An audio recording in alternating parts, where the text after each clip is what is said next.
Hello students. तो जो आज का हमारा टॉपिक है, हम लोग स्टडी कर रहे हैं वर्क एंड एनर्जी।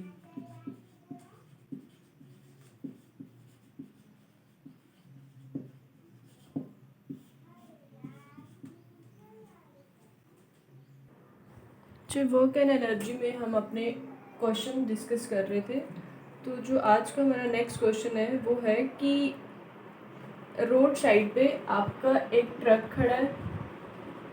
ठीक है, रोड साइड पे एक ट्रक है और एक बाईसाइकिल है। ठीक है, एक आपका ट्रक खड़ा है और एक आपकी बाईसाइकिल है। तो एक बॉय है, फॉर एग्जाम्पल ये एक बॉय है, ये क्या करता है, ये ट्राई करता है ट्रक को पुश करने में। ठीक है, ये क्या करता है, ट्रक को पुश करता है। जब ये ट्रक को पुश करता है तो जो आपका ट्रक है वो क्या करता है, मूव नहीं करता है।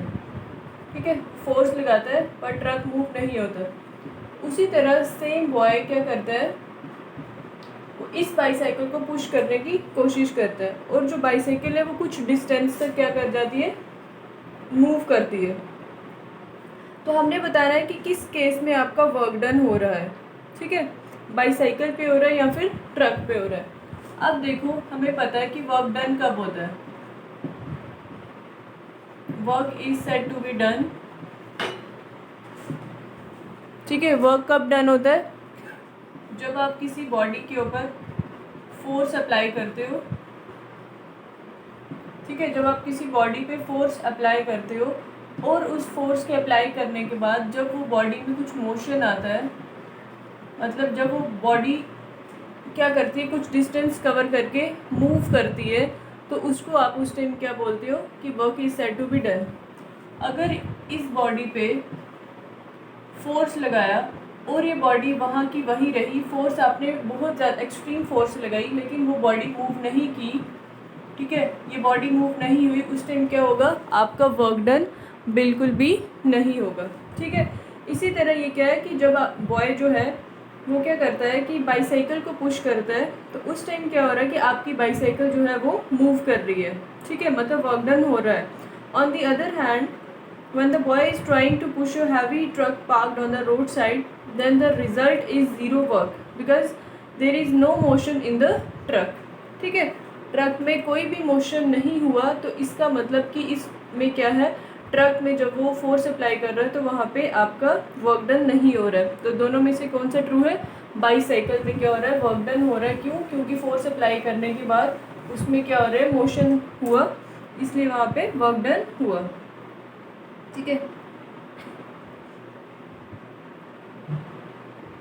चलिए नेक्स्ट है आपका, what should be the angle between direction of force and direction of motion so that the work done is zero.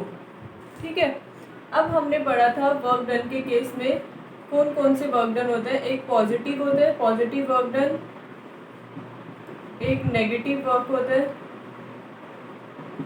ठीक है, एक पॉजिटिव होता है, एक नेगेटिव होता है और एक होता है आपका zero work done.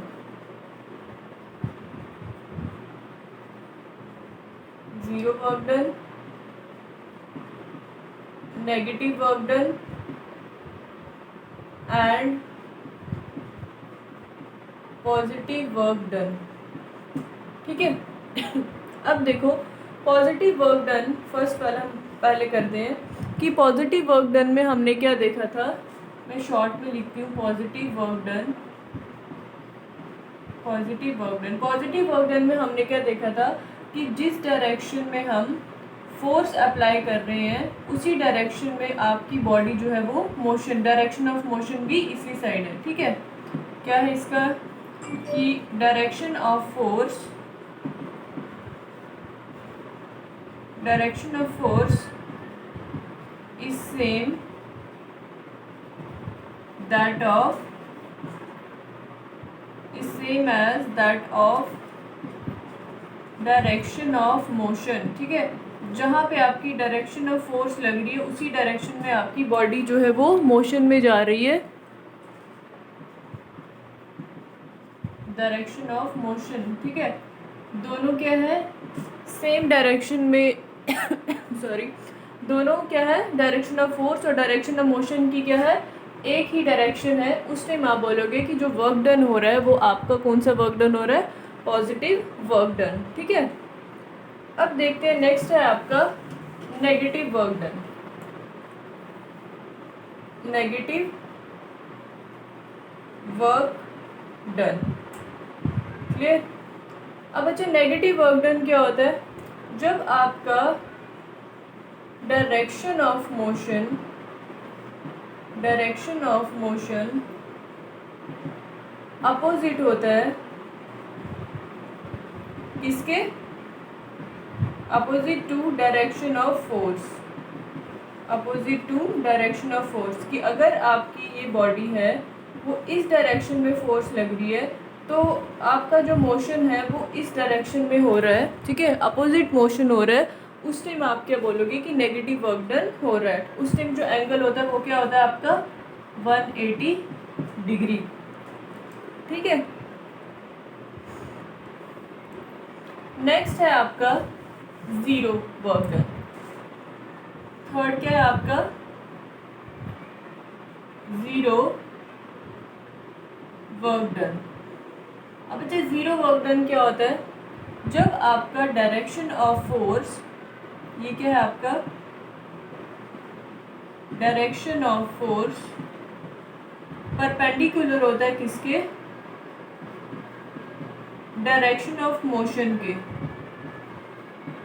Direction of motion. ठीक है, क्या 90 डिग्री। जब डायरेक्शन ऑफ फोर्स आपका परपेंडिकुलर होता है डायरेक्शन ऑफ मोशन के, उस टाइम आप बोलोगे कि आपका जो वर्क डन हो रहा है वो क्या हो रहा है, ज़ीरो वर्क डन हो रहा है। ठीक है, इसी तरह यही क्वेश्चन है कि जब आपका ज़ीरो वर्क डन होता है तो आपका डायरेक्शन ऑफ फोर्स और आपका डायरेक्शन ऑफ मोशन के बीच में कितना एंगल होता है, सो दैट कि वर्क डन उस टाइम ज़ीरो हो।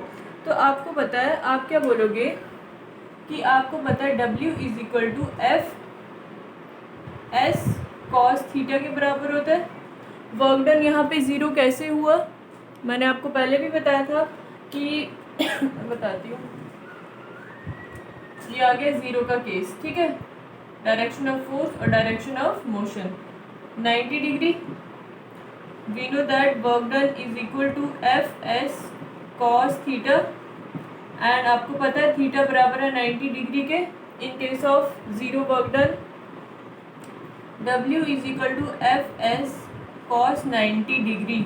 ठीक है, और अब आपको पता है, मैं आपको बता देती हूँ ये क्या है, W है आपका वर्क डन, ठीक है, F है आपकी फोर्स जितनी लग रही है, उसके बाद आपका S है displacement, S is displacement, and जो आपका थीटा है वो है आपका क्या, angle between force and displacement. ठीक है, जितना वो डिस्टेंस कवर कर रहा है, फोर्स एंड डिस्प्लेसमेंट।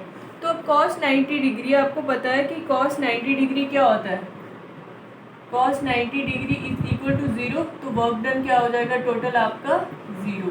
ठीक है, तो यही है कि जब आपका डायरेक्शन ऑफ फोर्स जो है सॉरी, कि जब आपका डायरेक्शन ऑफ फोर्स जो है वो क्या रहता है, डायरेक्शन ऑफ फोर्स जो है वो परपेंडिकुलर रहता है आपके डायरेक्शन ऑफ मोशन के, उस टाइम क्या होता है कि आपका जो वर्क डन है वो कितना रहता है, ज़ीरो। क्यों, क्योंकि एंगल आपका क्या है 90 डिग्री एंड cos 90 डिग्री होता है ज़ीरो, तो वर्क डन टोटल आपका कितना बन जाता है, ज़ीरो।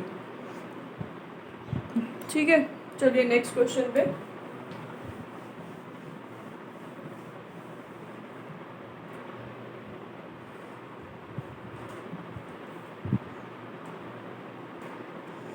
नेक्स्ट क्वेश्चन है आपका,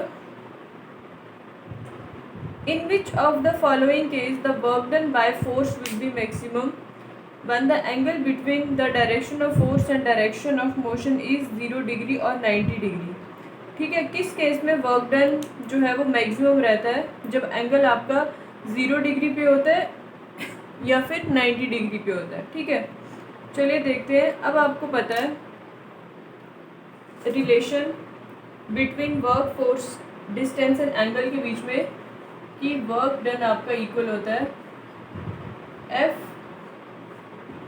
S cos theta. W is work done, F is force, S is displacement and theta is the angle between force and displacement. ठीक है.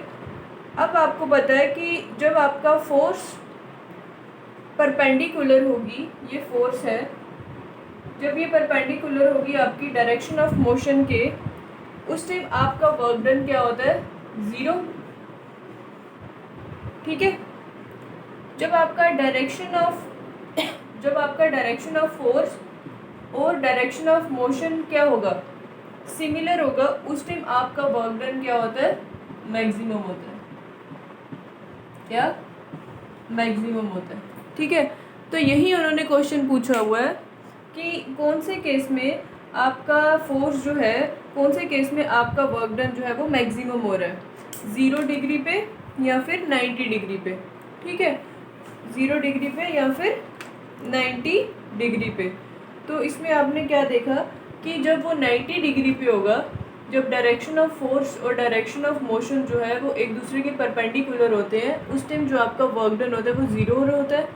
जब आपका direction of force is similar to the direction of motion, उस time पे आपका work done क्या होता है? मैक्सिमम होता है. क्लियर? चलिए,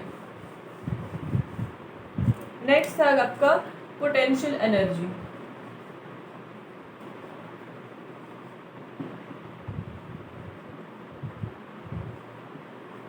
पोटेंशियल एनर्जी क्या होती है? किसी भी बॉडी में वो एनर्जी जो उसके शेप में चेंज होने की वजह से आती है या फिर उसकी पोजीशन चेंज होने की वजह से आती है, उसको आप बोलते हैं potential energy. Due to the position और due to the change in shape. अब पोटेंशियल एनर्जी जो है इसके आगे दो टाइप्स होती हैं. First is gravitational potential energy. ठीक है. फर्स्ट होती है आपकी ग्रेविटेशनल पोटेंशियल एनर्जी, और जो आपकी इसी में सेकंड होती है वो होती है आपकी elastic potential energy. Elastic potential energy. ठीक है. अब इन दोनों में देखते हैं कि क्या डिफरेंस है ग्रेविटेशनल पोटेंशियल एनर्जी और आपकी इलास्टिक पोटेंशियल एनर्जी. इनके नाम से ही पता चल रहा है कि जो आपकी ग्रेविटेशनल पोटेंशियल एनर्जी है वो किसके रिलेटेड है? ग्रेविटी के, है ना, फोर्स ऑफ ग्रेविटी के, ग्रेविटेशन फोर्स के. कि जब आपकी बॉडी ग्रेविटेशनल फोर्स से अगेंस्ट जा रही है ऊपर, उस टाइम जो उसके अगेंस्ट जो भी बॉडी लिफ्ट कर रही है अपवर्ड डायरेक्शन में, वहाँ पे उस बॉडी अपवर्ड में उस बॉडी में जितनी भी एनर्जी प्रेजेंट होगी, उस टाइम जो एनर्जी स्टोर हुई होगी उसको आप बोलोगे ग्रेविटेशनल पोटेंशियल एनर्जी. और इलास्टिक पोटेंशियल एनर्जी क्या होती है? किसी एक रबर, है ना, कोई एक इलास्टिक चीज़ है, जब आप रबर को स्ट्रेच करते हो, किसी भी इलास्टिक चीज़ को स्ट्रेच करते हो, उसमें जो उस टाइम एनर्जी स्टोर हुई होती है वो होती है आपकी इलास्टिक पोटेंशियल एनर्जी. ठीक है.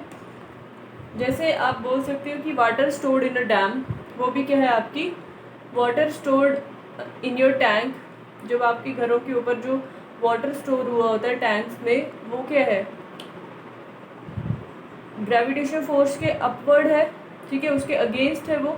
तो उस टाइम उसमें जो एनर्जी प्रेजेंट होगी वो होती है आपकी पोटेंशियल एनर्जी, या आप बोल सकते हो ग्रेविटेशनल पोटेंशियल एनर्जी. ठीक है.